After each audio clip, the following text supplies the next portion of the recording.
আসসালামু আলাইকুম সবাইকে। আশা করি সবাই ভালো আছেন, সুস্থ আছেন। জাস্ট দুটি বিষয় আসলে ক্লিয়ার করবার জন্য আপনাদের উদ্দেশ্যে এই ভিডিওটি করা। আমি আন্তরিকভাবে দুঃখিত, কিন্তু আমার মনে হয় তারও সাবধানতা অবলম্বন করা উচিত ছিল। অবশ্যই খুবই সেনসিটিভ, ভুল ত্রুটি হবেই এবং ভুল ত্রুটি নিয়েই আমরা আসলে জীবনে চলাচল করি। আমার কোনো ভুল হয়ে থাকলে অবশ্যই আমি আপনাদের কাছে ক্ষমা প্রার্থনা করছি এবং আপনাদের মনে কষ্ট দিয়ে থাকলে সেজন্য আমি ক্ষমা প্রার্থনা করছি। একটু বাদবিতণ্ডাও হয়, একটু হাতাহাতিও হয়। সেই ঘটনার কারণে আসলে আমরা ওই দিক দিয়ে আর যেতে পারিনি, পরে আবার ব্যাক করে অন্য রাস্তা দিয়ে গিয়েছি। সো পুরো ঘটনাটা ছিল এরকম, যার ভেতরে 30 থেকে 40 মিনিট আমরা আমাদের যে প্রোগ্রামের জন্য স্টেজ করা হয়েছিল সেখানে গিয়েছিলাম। অবশ্যই আমি এর জন্য আন্তরিকভাবে দুঃখিত, ক্ষমা প্রার্থী, এবং আমি মনে করি যে আপনারা এটি ক্ষমা সুন্দর দৃষ্টিতে দেখবেন এবং ভবিষ্যতে আমি এরকম কোনো ঘটনা যেন আর পুনরাবৃত্তি না হয় সেটিও চেষ্টা করব। আশা করি আমরা সবাই আমাদের জায়গা থেকে দায়িত্বশীল ভূমিকা পালন করব।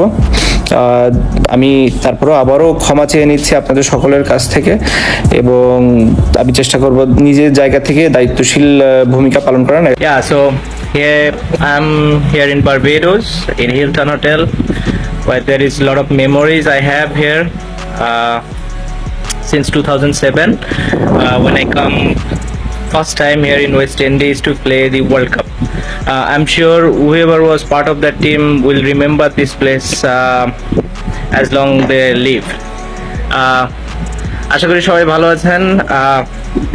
প্রথম আমার এক্সপিরিয়েন্স ফেসবুক লাইভের, সো একটু ট্রাই করে দেখার ইচ্ছা জাগলো যে আসলে জিনিসটা কি।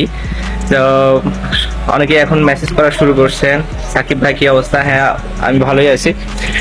So this is the hotel where we use to stay 2007 world কাপের সময়।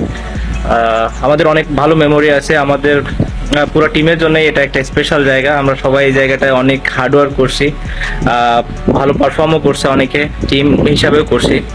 তো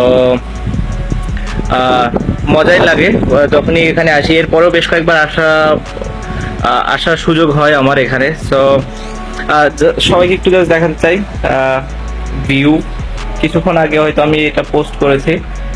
তো এই তো, আশা করি সবাই ভালো আছেন। Keep supporting me and Jamaica তালোয়ার্স।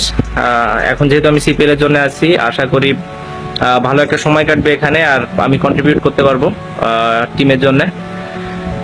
So এই আর কি। তো কারো যদি না আসলে এখন কোশ্চেন আনসার করার মতো ইয়ে না, জাস্ট একটা মেমোরি শেয়ার করতে চাই যে এখানে যখন ওয়ার্ল্ড কাপে ছিলাম, আমরা ওয়ার্ল্ড কাপ শেষ হওয়ার পরে এখানে আমরা 3 দিন ছিলাম। সো ওই 3 দিন আমরা অনেক ট্রেনিং করি এখানে, যাতে করে আমরা দেশে যে 3-4 দিন বেশি ছুটি পাই। তো ওখানে অনেক মজার কিছু ঘটনা ঘটে। আমি শিওর আমাদের ওই টিমের পার্ট যারা ছিল সবাই জানে এটা। তো আপনারা যেটা দেখতে পাচ্ছেন এখানে আমরা সুইমিং থেকে শুরু করে বোট রাইডিং থেকে শুরু করে অনেকগুলো ইভেন্ট হয়, যে সবগুলাতেই আমাদের পার্টিসিপেট করতে হয় এবং অনেক হার্ড ওয়ার্ক ছিল, but at the same time আপনারা দেখতেই পাচ্ছেন এত মজার জায়গা এটা। তো সবাই অনেক এনজয় করেছিল।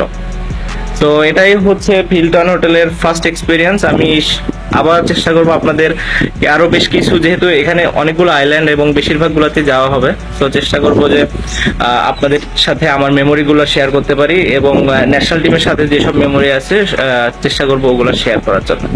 তো সবাই ভালো থাকবেন আর দোয়া করবেন অবশ্যই আমার জন্য, আমার ফ্যামিলির জন্য, বাংলাদেশের জন্য এবং বাংলাদেশ ক্রিকেটের জন্য। ধন্যবাদ সবাইকে।